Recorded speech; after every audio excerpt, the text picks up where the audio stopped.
Welcome back to a Clan a Day podcast brought to you by bagtownclans.com. I'm your host, Colin MacDonald.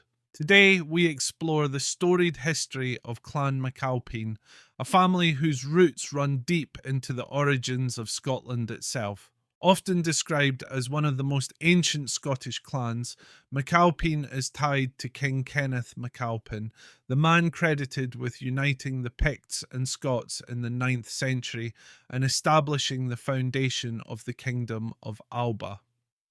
The name MacAlpine, or MacAlpine in Gaelic, translates to son of Alpin. It reflects the clan's claimed descent from King Kenneth's father, Alpin, who was a key figure in the early struggles for control over what would become Scotland.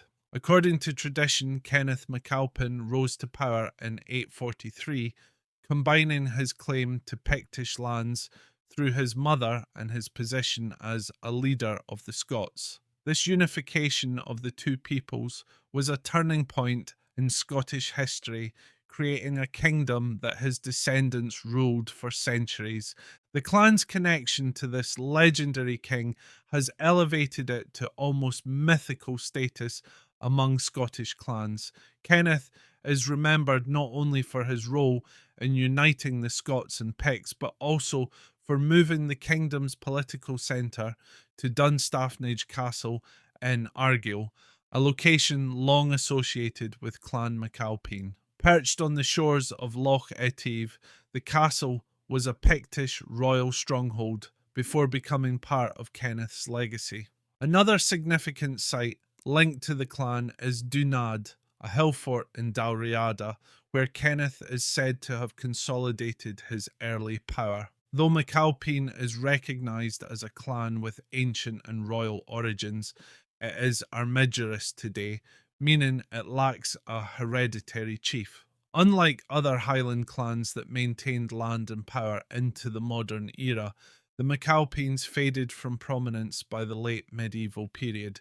This decline has left the clan without a centralised leadership structure for centuries. However, efforts to revive its cultural significance have continued, with key milestones occurring in recent years.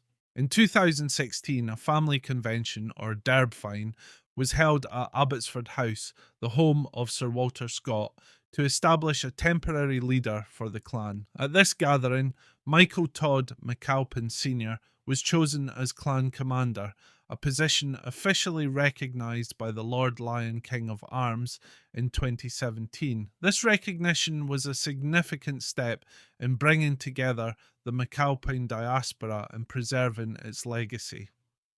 The MacAlpine motto, Cuimhnich Bàs Ailpein, or Remember the Death of Alpin, serves as a poignant reminder of the clan's storied past. Alpin's death in battle is said to have been a catalyst for his son Kenneth's determination to unite the Scots and Picts.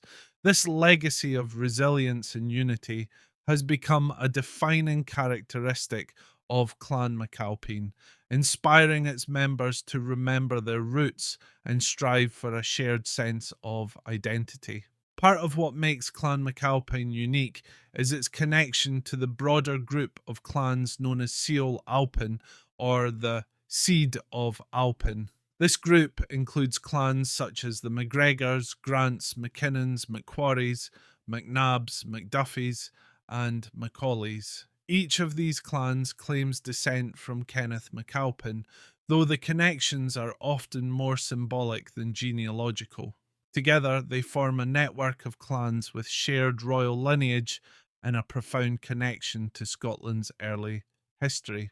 While Clan MacAlpine may not have the extensive documented history of some of its Seol Alpin kin, its cultural legacy endures.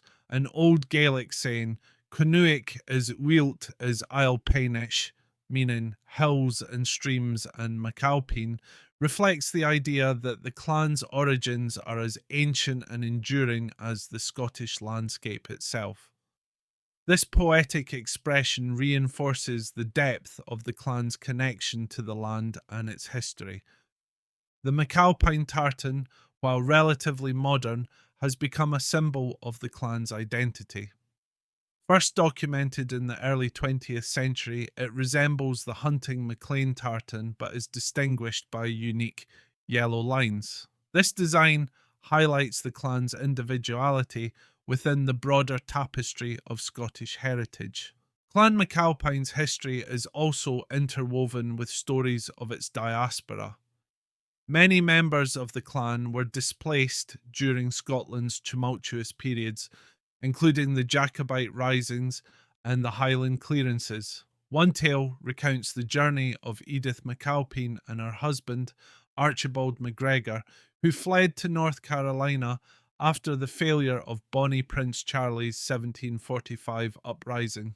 Their story illustrates the determination and resilience of MacAlpine descendants in preserving their heritage far from their ancestral homeland. Modern efforts to celebrate and unify the MacAlpine family include the establishment of the MacAlpine Society, which serves as a focal point for descendants worldwide. Through events, publications, and gatherings, the Society aims to honour the clan's rich history while fostering a sense of belonging among its members. Clan MacAlpine's story is one of survival and adaptation. Despite the challenges of maintaining prominence in a world that often prioritises land and titles, the clan's identity endures through its connection to Kenneth MacAlpin and the foundational moments of Scottish history. Its motto, tartan, and enduring pride in its origins continue to inspire members of the MacAlpine diaspora and beyond. Thank you for joining us on this journey into the history of Clan MacAlpine.